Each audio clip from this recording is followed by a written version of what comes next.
We're very excited in Clarion Defence and Security because this year, or rather in 2017, early 2017, 17th and 18th of January 2017, we're running 4 events in Singapore.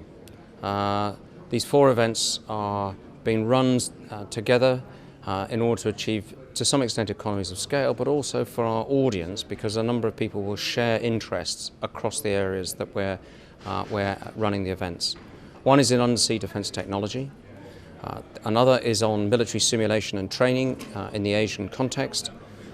The third event is on remote healthcare in Asia, and the fourth event is on electronic warfare, focused on the Asian environment.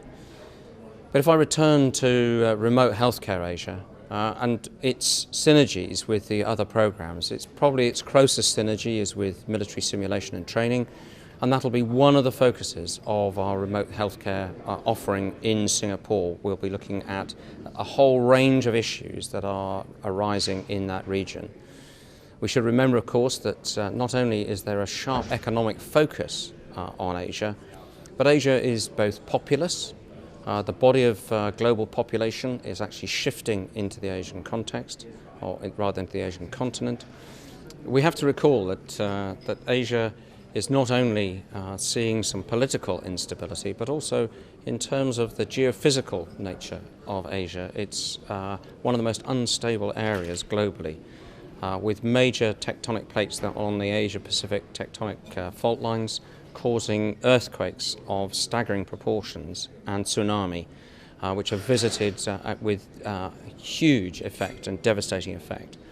And of course, not forgetting volcanic activity. So in terms of the kinetic effects that are happening in the Asian region, there are both natural and man-made, but demand huge efforts by the healthcare professionals operating in that region to deliver aid, and especially first aid. But remote healthcare has its origins in much of it in the military context, and that'll be covered in depth during our offering in Singapore, covering both battlefield casualties, but also the secondary, tertiary and prosthetic care and long-term care issues that are arising in the modern context.